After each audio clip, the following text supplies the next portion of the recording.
lembaga, bahkan oleh BGN sendiri, ya. Nah, yang kedua, angkanya secara statistik itu sebetulnya sinkron, sama-sama di sekitar angka 5.000 ya. Lalu bagaimana langkah yang dilakukan pemerintah Kabupaten Bandung Barat pasca keracunan 369 siswa di Cipongkor? Kita akan dengar penjelasannya langsung dari Bupati Bandung Barat, Richie Ismail, atau yang akrab biasa disapa Kang JJ. Selamat sore, Kang JJ. Sore Mas Radi, Mbak Iya. Friska. Baik, Kang JJ, saya pengen tahu dulu kondisi siswa yang keracunan saat ini bagaimana? Dan Anda katanya sudah menetapkan status KLB. Sedarurat apa sih harus ditetapkan status KLB, Kang JJ? Baik, terima kasih Mas Radi. Jadi tadi siang saya ke sana tuh 364 siswa. Namun sampai setengah 5 ini ada peningkatan menjadi 393 korban. Jadi kami dari Pemda menetapkan ini sebagai kejadian luar biasa seperti itu.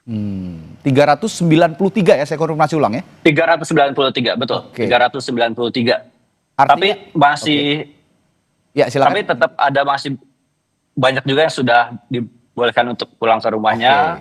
Jadi sisa ada 39 yang masih dirawat. Ada 309 yang masih dirawat? Ya, 39.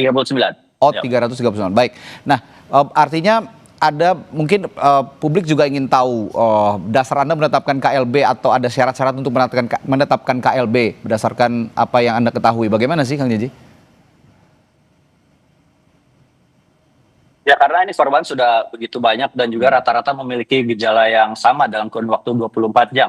Untuk kita berlakukan KLB supaya penanganannya lebih cepat dan juga lebih menyeluruh seperti itu. Baik, artinya dengan adanya penetapan KLB ini bukan berarti aktivitas penyaluran MBG dihentikan selamanya kan? Ini hanya sementara begitu ya? Ya, jadi yang kami tutup hanya satu MBG saja. Satu SPPG ya? Satu dapur maksud saya di Cipongkor. Satu SPPG di Cipongkor. Nah, untuk lainnya kita melakukan evaluasi juga tentunya. Nah, berdasarkan laporan sementara yang Anda terima, sebenarnya apa sih penyebab keracunan ini? Saya dengar katanya makanan yang sudah diolah sejak pagi artinya pada saat dikonsumsi sudah basi atau ada penyebab lain?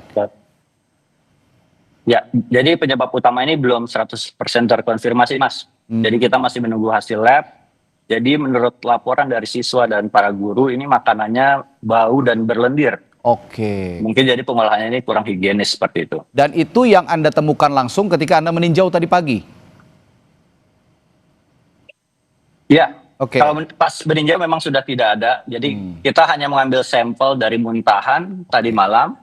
Mungkin hasilnya baru 2 hari lagi. Tadi pagi sudah dilakukan sampel dari makanannya sendiri. Saya konfirmasi ulang juga, Kang JJ. Satu SPBG ini artinya ada 85 dapur MBG ya yang dinyatakan tidak layak dan Anda tutup sementara sekarang? Enggak, yang saya tutup hanya satu. Oh, hanya satu ya? Jadi dari 85 dapur, hanya satu. Jadi dari 80 dapur yang beroperasi di KBB ini diindikasi ada beberapa yang tidak memenuhi standar.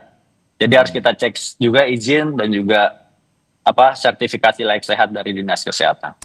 Nah, terhadap anak-anak yang masih dirawat, bagaimana penanganan sejauh ini, Kang JJ? Alhamdulillah penanganannya kita tadi sudah disebar ke beberapa tempat. Jadi ada yang di posko Kecamatan Cipongkor, kemudian ada di posko Puskesmas, dan ada juga di RSUD Cililin. Saya cek langsung tadi alhamdulillah sudah ada penurunan, kondisinya juga membaik. Jadi beberapa sudah bisa pulang. Hanya satu tadi saya menemukan yang agak berat, mungkin kehilangan kesadaran sampai seperti itu. Sampai kehilangan kesadaran bahkan? Sampai kehilangan, jadi hanya kita panggil pun tidak ada reaksi. Baik. Nah, ini tadi Anda sempat singgung juga, ini kan satu yang ditutup sementara dapurnya begitu. Dan ada kurang lebih ada 85 ya total ya? Koreksi kalau saya salah. Ya, betul. Ada 85 dapur. Nah, dari sisa, artinya masih ada 84 dapur yang sekarang ini masih beroperasi begitu ya. Nah, ini sudah juga dicek secara berkala bagaimana kualitas yang mereka munculkan, kualitas makanan yang mereka produksi? Nah, ini kita melakukan investigasi secara menyeluruh, Mas. Jadi kita semuanya akan kita cek, mulai dari izinnya, sertifikasinya, sampai juga prosedur kebersihannya seperti itu. Tadi juga saya menyimak ada pantauan langsung dari Badan Gizi Nasional ke Kabupaten Bandung Barat. Sudah ada komunikasi dengan BGN dan apa hasilnya? Ya, kami sudah berkomunikasi dengan BGN terkait penghentian operasional salah satu SPPG di Bandung Barat, serta koordinasi untuk pengawasan dan audit terhadap SPPG lainnya. Saya juga meminta BGN terus membantu standarisasi dan juga pengawasan supaya program ini aman secara gizi dan juga kebersihan. Oke, ini sebenarnya peristiwa ini kan terjadi di banyak daerah sebenarnya Kang Jiji. Tapi yang pertama kali saya lihat, koreksi juga kalau saya salah seperti itu, tapi sejauh ini saya lihat baru Kabupaten Bandung Barat yang berani menyetop satu dapur kegiatan MBG dan menyatakan ini sebuah peristiwa KLB. Artinya Anda juga punya kekhawatiran bahwa ini kalau misalnya tidak di stop sementara ini akan meluas ke daerah-daerah lain ataupun di sekolah-sekolah lain atau bagaimana? Ya, tentunya fokus kita adalah para siswa ya. Oke. Kita tidak ingin kejadian seperti ini terulang lagi. Jadi kita ceklah apa ini permasalahannya, penyebabnya, kita cari tahu supaya tidak terjadi di tempat-tempat lain seperti itu saja sih, Mas.